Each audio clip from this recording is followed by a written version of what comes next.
O tópico do vídeo de hoje é um pouco sensível, e eu digo sensível porque tem gente que não gosta de falar sobre isso. O primeiro ponto que eu quero falar é que eu não quero aqui discutir a legalidade desse ato, tá? Porque na China a pena de morte é legalizada e é o país que mais executa pessoas no mundo, tá? Segundo, eu não quero discutir o ponto de vista ético, porque existem aqui muitas pessoas que vão dizer que uma pessoa que tirou a vida de outra merece ter a vida tirada, vamos falar assim. Outros afirmam que ninguém teria o direito de tirar a vida de ninguém. E outros defendem que em casos extremos, em alguns casos de alguns crimes, sim, a pena de morte deveria ser legalizada. Então, a gente não vai falar sobre isso, eu já expliquei um pouco mais sobre a pena de morte na China em um vídeo. E aí, se você quiser saber um pouco mais, clica no card aqui em cima para você assistir mais em detalhes sobre esse vídeo. A história que eu quero trazer hoje para vocês é de um australiano chamado Carm Gillespie. Ele não é conhecido, o nome dele é extremamente aleatório, e o que aconteceu foi lá em 2013, a gente está falando de bastante tempo atrás já, ele entrou na China com 7,5 kg de metanfetamina pelo aeroporto de Guangzhou. Depois disso, automaticamente ele foi classificado como um tráfico internacional de drogas. Isso é uma pena, é um crime que sim pode ser aplicada a pena de morte, e aí ele foi preso, né? Vamos falar assim, desde então não havia muitas notícias desse cidadão australiano, tanto por parte da mídia chinesa quanto por parte da mídia internacional. Esses tipos de crimes geralmente seguem em silêncio quando acontecem na China. E aí, recentemente, isso agora na semana passada, esse australiano que estava tanto tempo, vamos falar assim, 7 anos, numa prisão aguardando uma sentença definitiva, teve sua sentença decretada e ele foi condenado à morte. É notável que na China, para quem vai para lá, eu que morei lá todos esses tempos, afirmo que a droga não entra no mesmo princípio quando a gente vai para um país ocidental, né? A parte recreativa, a parte que tem gente que seria pró-drogas, liberação de alguns tipos de drogas, lá não existe esse conceito.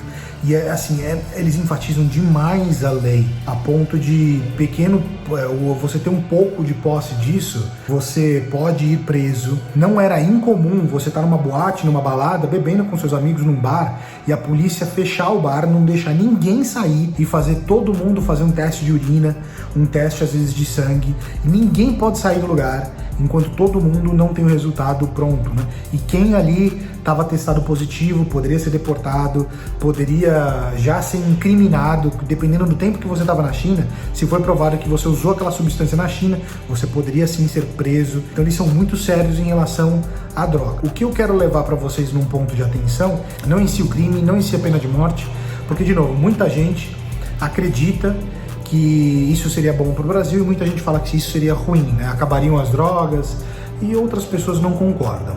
Eu não estou entrando nesse ponto, mas é porque vocês pensam o seguinte: eu quero que vocês lembrem de uma outra situação.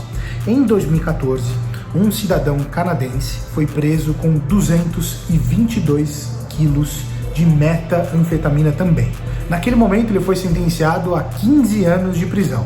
E aí é engraçado, ou eu quero que vocês pensem, porque dependendo do relacionamento que a China tem com aquele país, vai variar a pena em si que vai ser efetuada lá ao criminoso, né? Daí o que aconteceu no caso desse canadense, né? Ele estava cumprindo a pena de 15 anos e de repente o governo chinês mudou para a pena de morte. Quando e por quê? Em teoria não houve um porquê, mas eles enquadraram o crime de uma maneira diferente, em que a pena foi escalonada para a pena de morte. Agora, o quando é importante vocês avaliarem isso. Quando foi bem naquela época, não sei se vocês lembram, que a presidente, né, a CEO da Huawei mundial, né, havia sido presa no Canadá porque ela estava sendo suspeita, né, de facilitar relações, né, de vender equipamentos para o Irã, para a Coreia do Norte, países que eles não poderiam fazer nenhum tipo de comércio, né? Eu não quero entrar nesse âmbito, mas é questionável como o Irã tem rede 4G, tem tanta internet e infraestrutura de telecomunicações,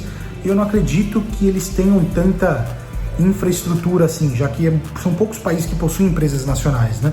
Motorola, Nokia, a Siemens e todas essas empresas de telecom, não tem nenhuma empresa iraniana famosa. Há altos indícios que realmente isso aconteceu e ela foi presa. Quando ela foi presa, até teve na China alguns espiões canadenses presos, que moravam no país, trabalhavam normal, davam aula de inglês, foram presos. E no caso, esse criminoso que estava cumprindo pena de 15 anos por tráfico de drogas teve a pena alterada para a pena de morte. E agora, por que vocês podem perguntar, mas e esse cara da Austrália? Teve algum motivo?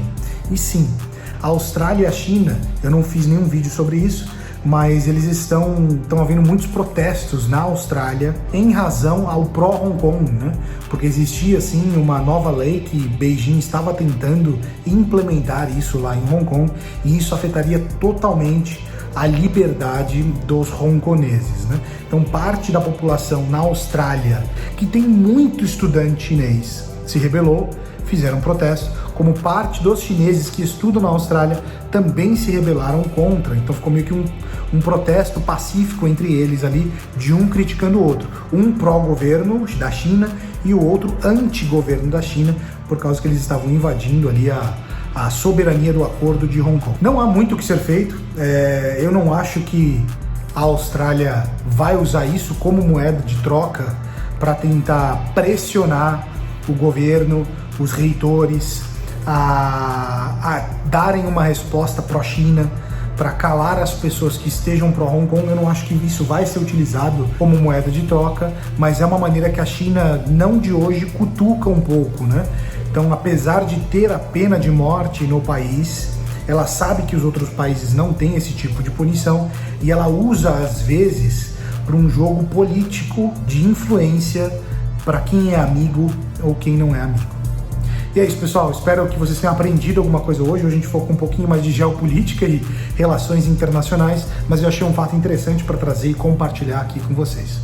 Até o próximo vídeo.